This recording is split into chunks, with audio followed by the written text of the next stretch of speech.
Hi everyone, welcome to my YouTube channel. So today we'll be solving some medium level string based problems.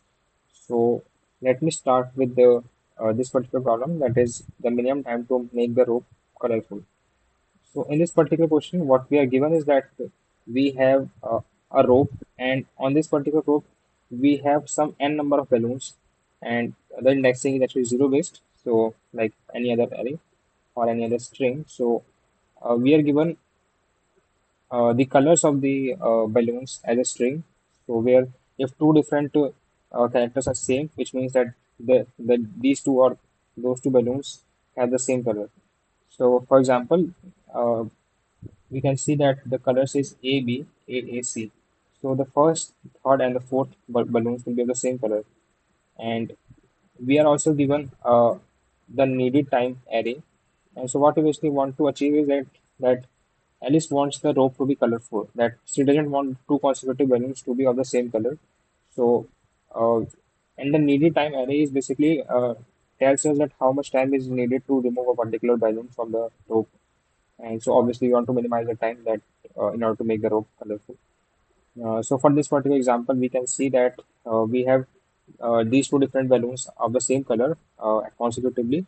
So we can remove either third one or the fourth one.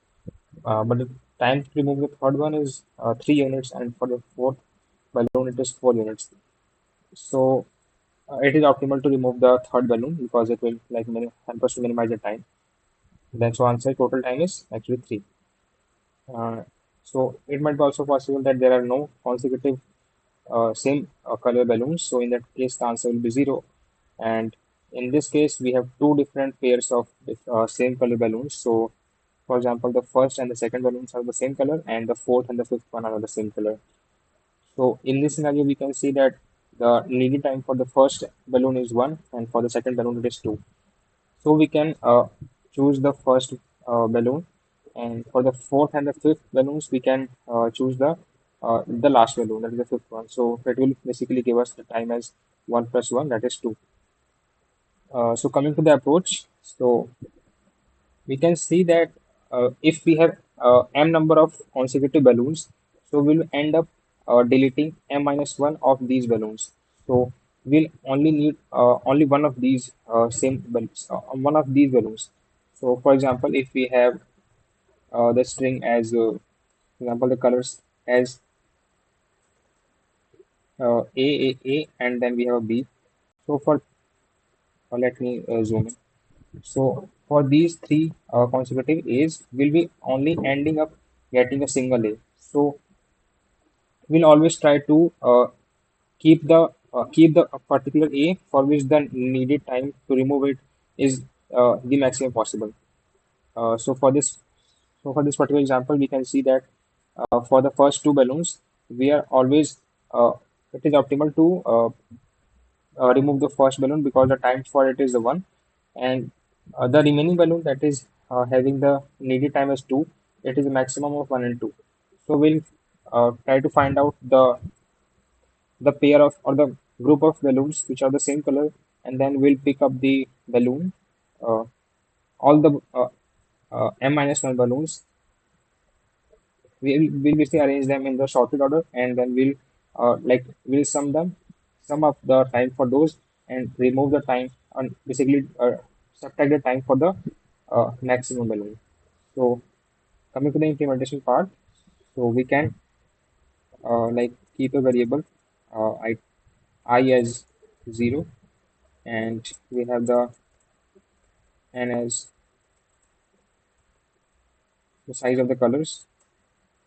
Now we can implement a while loop, and while I is less than n, we'll move there inside the particular array. So let the current color be colors of I, and so we will move inside the colors, iterate over the colors, starting from the ith balloon until we get the same color. So while I less than n, and colors of I is equals to the current color. Yeah. So we also store the sum of the same colors. So the idea is that we'll be storing the sum of the same group of balloons, and we'll be also maintaining the maximum time for that group. So that eventually what we'll do is we'll basically subtract the highest time from the sum of the same colors, and we'll add up this particular number to our answer. So we'll be defining a variable that is the result as a zero, and this will be storing the time, and we can basically name it as the minimum cost. Yeah. So the sum of colors will be initially zero, and the maximum size or the maximum time will be initialized with zero. Because so we can see that the time can be only starting from 1 to 10, 24. So let me so we'll increment I.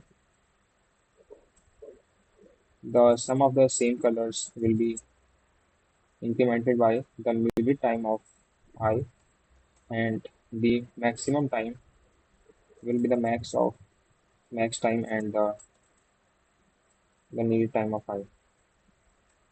So what we can do initially, essentially, is that we'll basically incrementing the minimum cost, that is the sum of the colors minus the maximum time.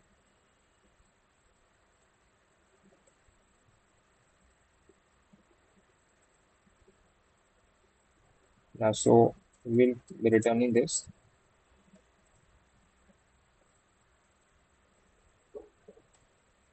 So let us do a dry run. So for this particular scenario, that is AA, BB, AA, BAA, and the needed time is 1, 2, 1, 2, 3, 4, and 1. So initially the minimum cost is 0, and I is initialized with the 0, that is the first element. So the current color will be the colors of 0. So we'll be having the color A. So instead of int time, we can store as a character because it's essentially a string. So now we'll iterate over this array, and we have not incremented I, so we'll be starting with this particular the first element only. And so the sum of same colors will be initially uh, 0. Then for the first element it will become uh, 1, and the maximum time will become a 1. And for the second element it still be in the same this particular loop, and then we can see that the sum of the same colors will become 1 plus 2, that is 3, and the maximum time will become 2. So that is 3 minus 2, that is 1. So the maximum time will become a 1, and finally when we receive this particular 2, yeah, so now we have reached this particular B, and the the sum of the same colors is 0, and the maximum time is also 0. But when we loop inside it, we'll be having the sum of the colors as 3, and the maximum time will also be 3. So, and then we'll be receiving this particular A, then the loop will break, and the minimum cost will be essentially 3 minus 3, that is 0. So, let me run this code. Yeah, so all the test cases are passed. So, let me give a new case, that is A, B, B. Then so we have 3, 4, 5, 6, 7 elements. Run this new one. Yeah, so all the test cases are still passed. So, let me submit.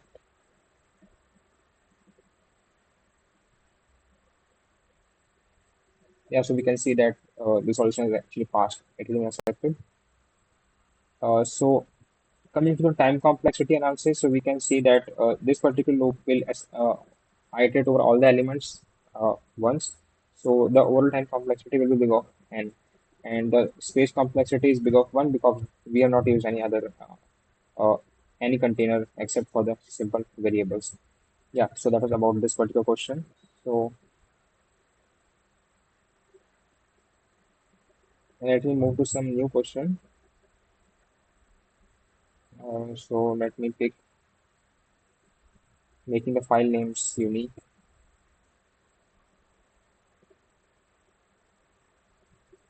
Yeah, so this is basically I have applied a filter that all the unsolved problems of medium level. So these are all the unsolved problems. So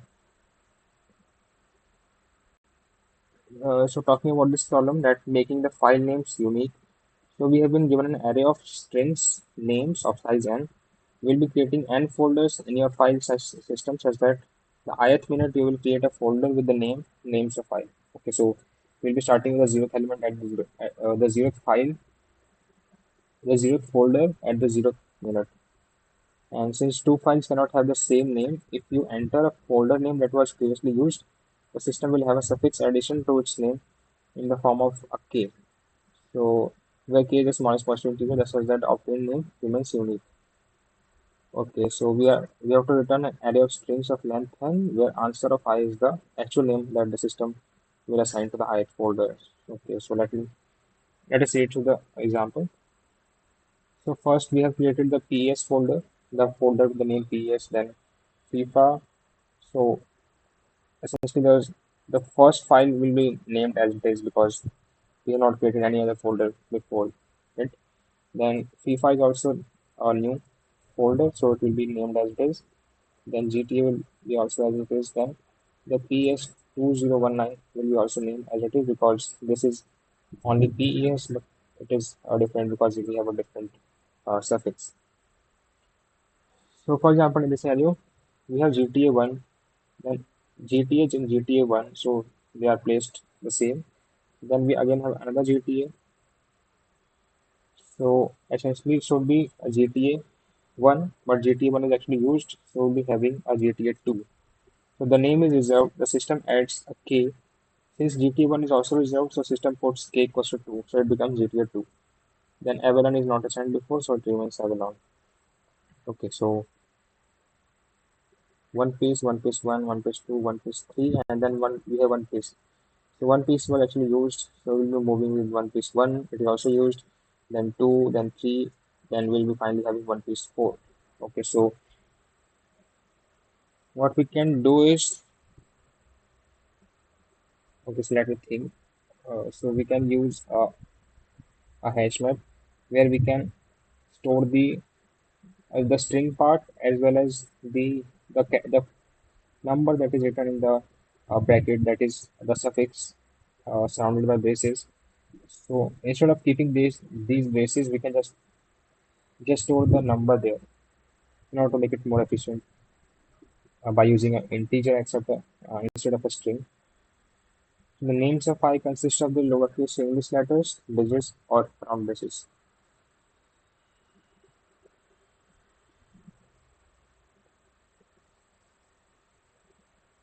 Okay, so we can use a map of string and int that will be basically named as a map only. Then we we can iterate over the names, and we want to store the answer, so we'll be having a vector of string answer, and we'll be returning this.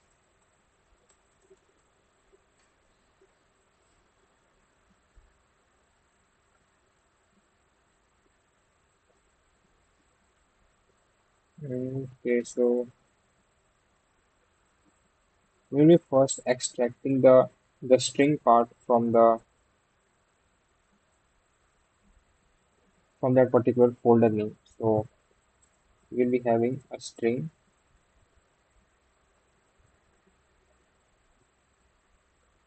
So let me create another function that will return a string and integer, that is resolve folder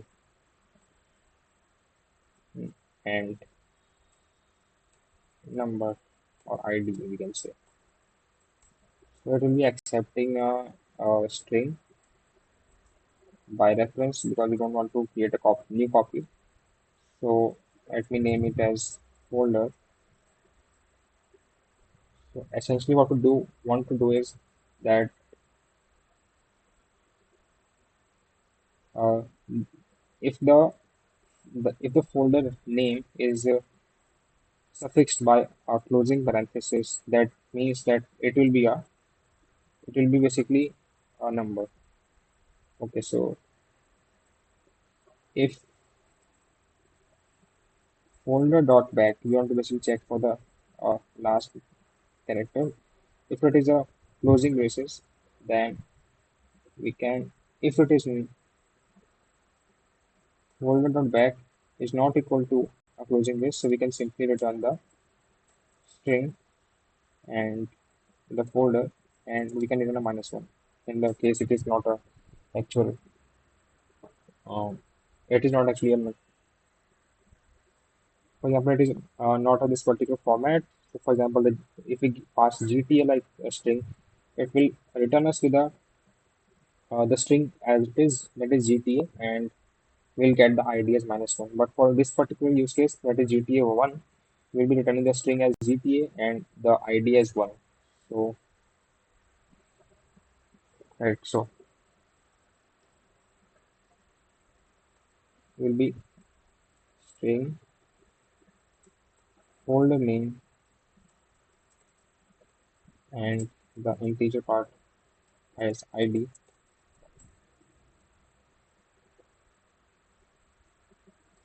So what we want to do is we want to find the last opening brace.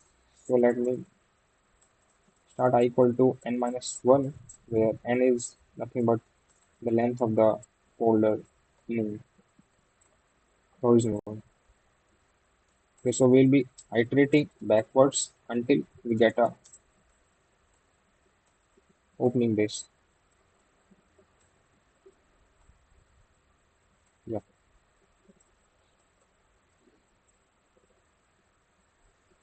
So the folder name is nothing but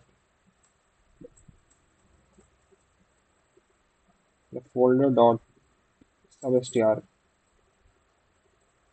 So what this function takes as input is that it is used for taking a substring of a particular string, and we want to start from the zeroth element and we want to go up to I.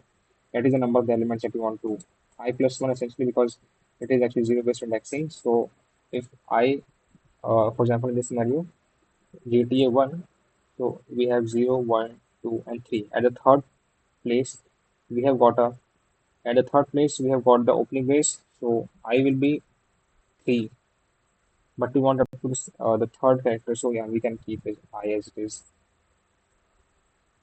because we will not move the pointer backwards, right? So we don't want to include this base. So folder name will be uh, the GTA in this scenario. And then coming to the I plus plus, and then we don't get a while I is less than n and while I is less than n and the folder of I is not equals to closing is. So what we like what I'm thinking is that if the string is of this format, that is name of 5. So the I will be like for this particular loop, I will be deciding at this particular opening base. So that's why we implemented the I to go to this particular digit, and we want to iterate until we meet this particular closing base. So if it is the case that we have two different, uh, and if it is not in the valid format, so like we have two different uh, closing base, or we have something like 5 A, B, C. So in this scenario also, we'll be returning the original folder name and with a -1. So we don't have this, but we can't actually use this particular condition as a breaking point. So what we'll do is we'll be basically check if this particular int digit we'll be keeping the digit here. If the folder, we can store the character ch equals to the folder of I. If ch is greater than equal to 0 and ch is less than equal to 9, then we can do this. Otherwise, we'll be returning the same result, that is folder comma minus 1 in this case. Otherwise, we'll be having a digit as ch minus 0. Yeah. And then we can have the id as id int equals to 10, id plus equals to digit. So you will realize it what I have done like this. Now we'll also increment I, and then we'll be returning the folder name as well as the ID. It's all like everything goes well. Yeah, so we'll extract the result from the resolve folder function by passing the name. Then we'll get the folder name as result.first and the folder ID as result.second. So if the folder ID is -1, so it is actually a name. So we want to like folder name is this. So we want to check. So we'll first check into the map that if a folder with that name already exists or not. So what we can do is if we can check in the map if map mp.count of the folder name is actually present.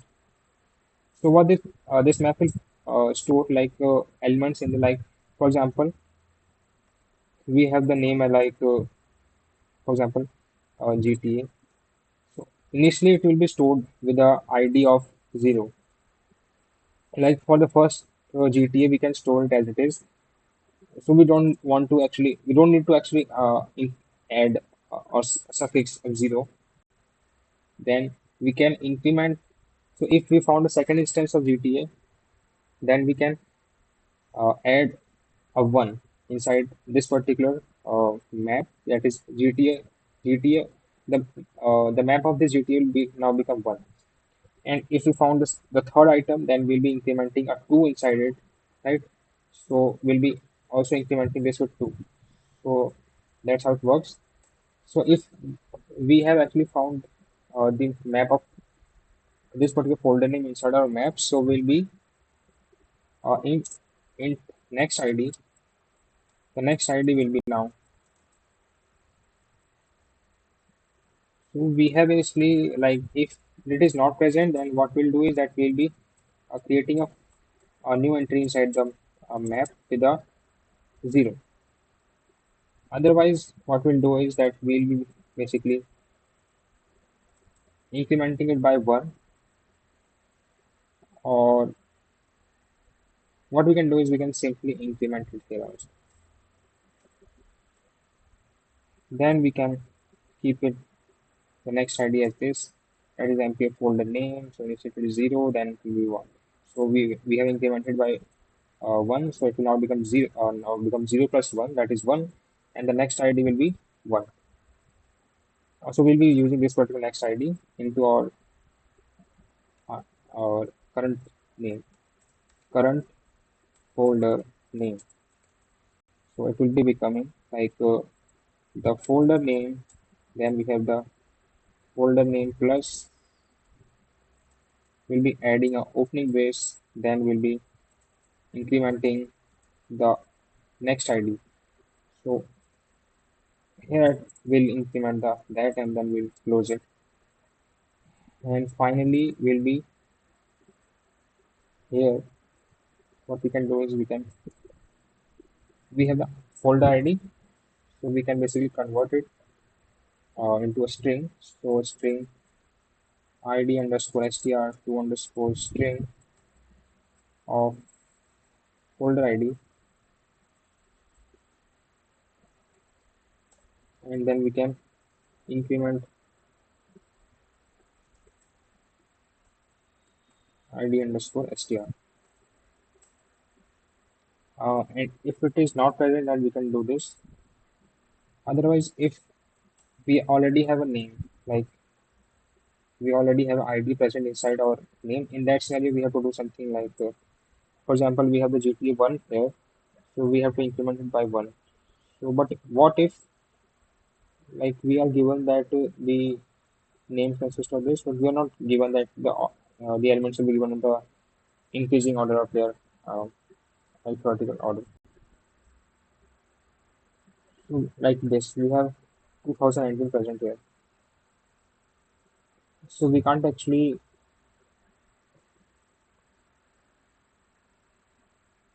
surface addition to its name in the form of k, where k is the smallest positive integers present often name remains in it.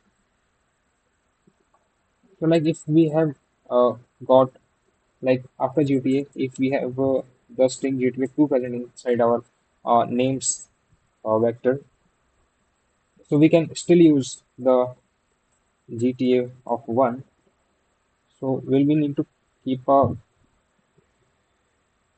count? So this particular integer will not work here. So we are given that names of I dot length is essentially less than or equal to 20, and the names of length is 5 into 10 is about 4.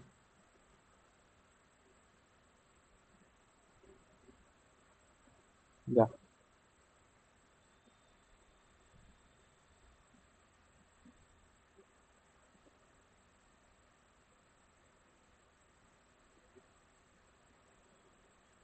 And so names of I dot length is less than or equal to 20, so we can subtract the two. Sorry.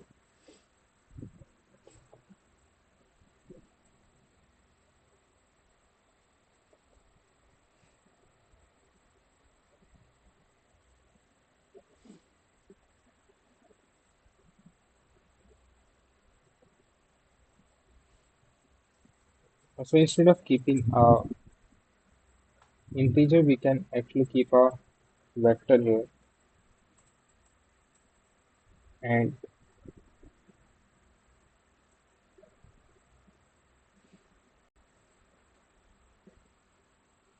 instead of incrementing it by plus, so we'll be pushing back a 0. If it was a first entry, so we'll be pushing a 0, so that 0 is actually used. Then we have the next ID as empty the folder, and we want to actually keep this in the increasing order so that we can find out the next the least ID that we have used till now, so that we can keep the next ID as our suffix to our folder name.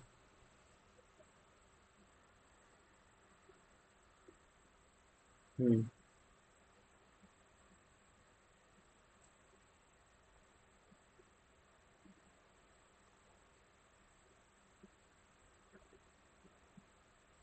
Folder ID is -1, and if it is present, otherwise we'll be having 0.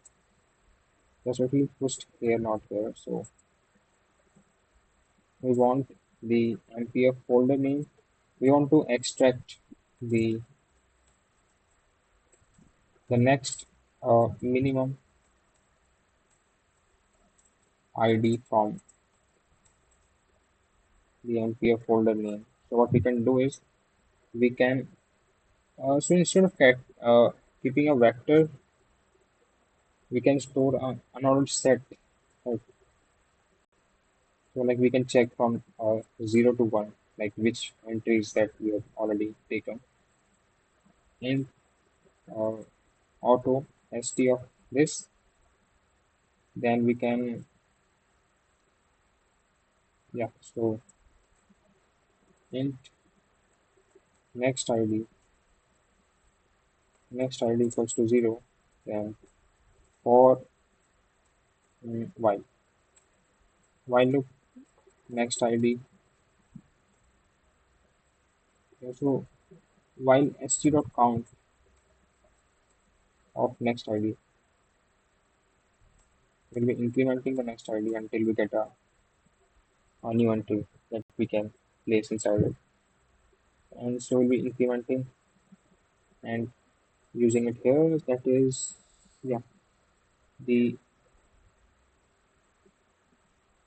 okay, it's interesting. It is next ID, not folder ID. Right. And if it is the first entry, then we can post back a zero. Yeah, so this part is handled. So now coming to the second part where we actually get a name. So in this case also we'll be doing like this. This is the same thing again.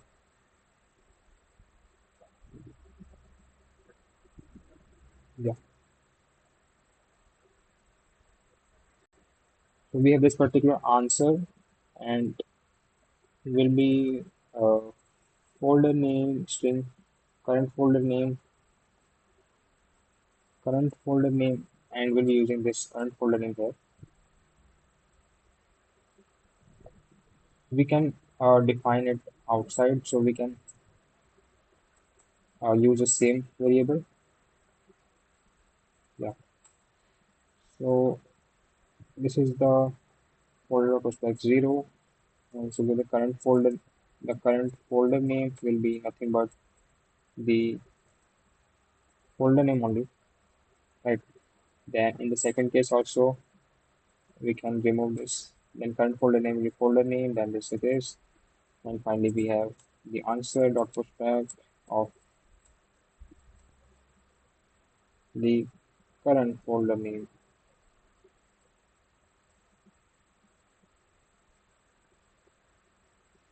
Yeah, so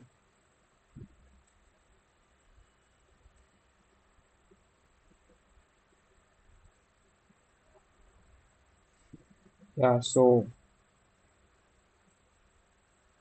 I have done a few corrections over here. So initially, like we were actually using a integer over here that we were using here. So that's why we are getting a problem.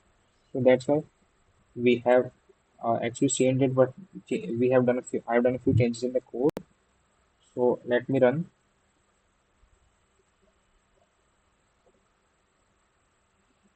So yeah, all the test cases are now passed. So let me submit it.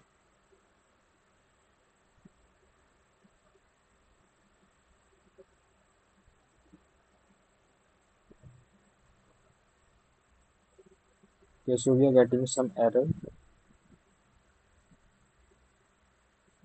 So if the name is like Kaido, Kaido 1, then Kaido again, so we'll be getting Kaido 2. It is correct until this, then we are again getting Kaido of 1.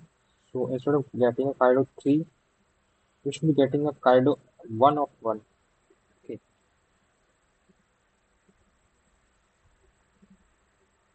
Okay, so it means that essentially we don't need to handle this particular case that if the folder name is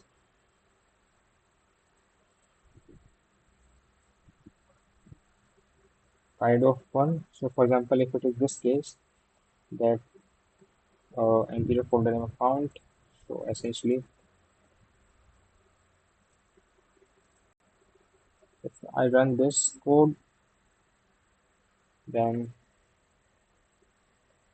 we're getting Kaido of 1 of 1, right? So we should keep this particular Kaido of 3 as a name inside our map, right? So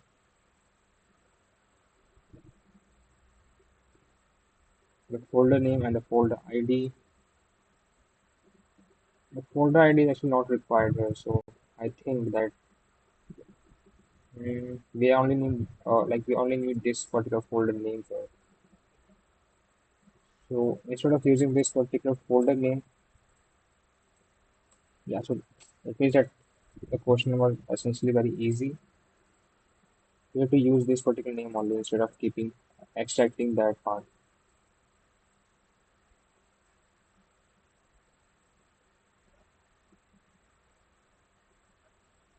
But GTF1 is actually used. So if we use GTF1, again that's just issue. So GTF1 is used.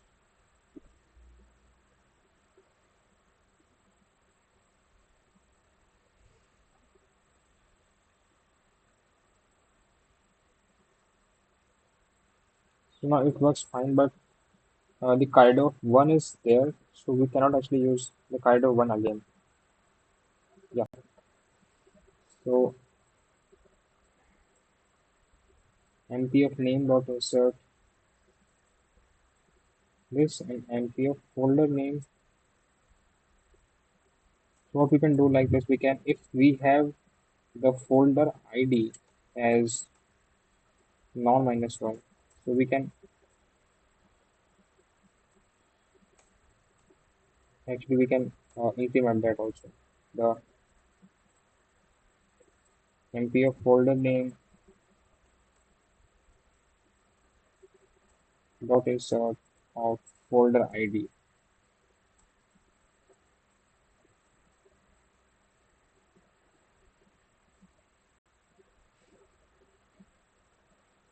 So this is only done if we are not MP of folder name dot insert folder ID. So if I run this,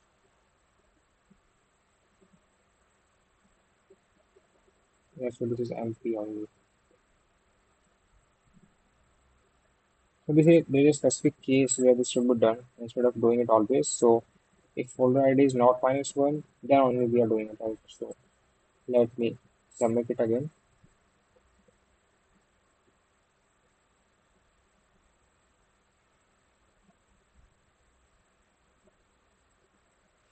So we're getting another error that if Kaido of 2 is there, then the Kaido of 2 of 1 should be now present here. But we are getting Kaido of 2,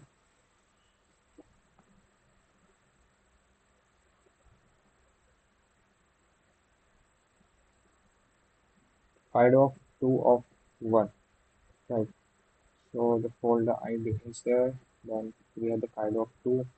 The folder name,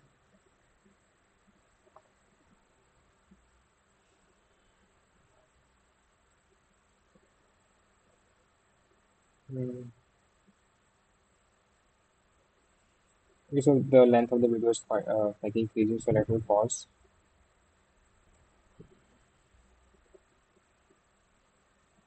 Yeah, so essentially this question was quite simpler. We are like doing it unnecessarily, that we are extracting the first part and the ID. So in this question, what we actually need to do is we can basically create a single map of a string and integer, and that integer will basically keep the minimum ID that we have used for that particular string as a prefix. So if we have not found the current string into our map, so we can simply put that folder name into our answer and initialize that count the map of this particular as 0. And otherwise, if we found a duplicate name inside our the count map or the hash map, so in that scenario, we'll be checking that we'll first keep the count of s into a variable k and increment the count of s by 1 because now we'll be using another uh, element.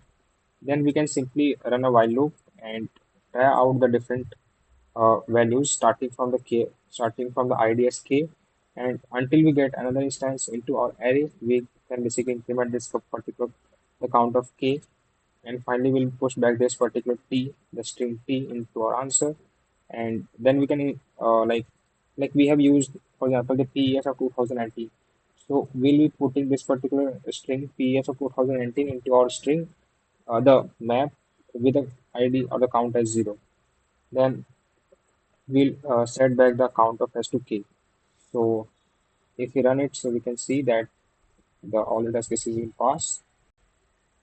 Yeah, so let me submit this particular code. Yeah, so it works. So now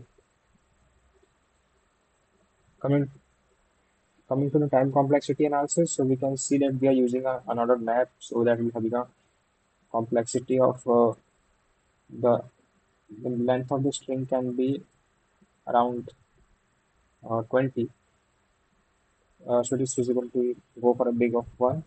And then coming to this particular loop, so that we have n elements into our vector, so that is big of n. And then we are performing this particular loop, which goes until we receive a k that does not suffice, that actually suffice our particular scenario. So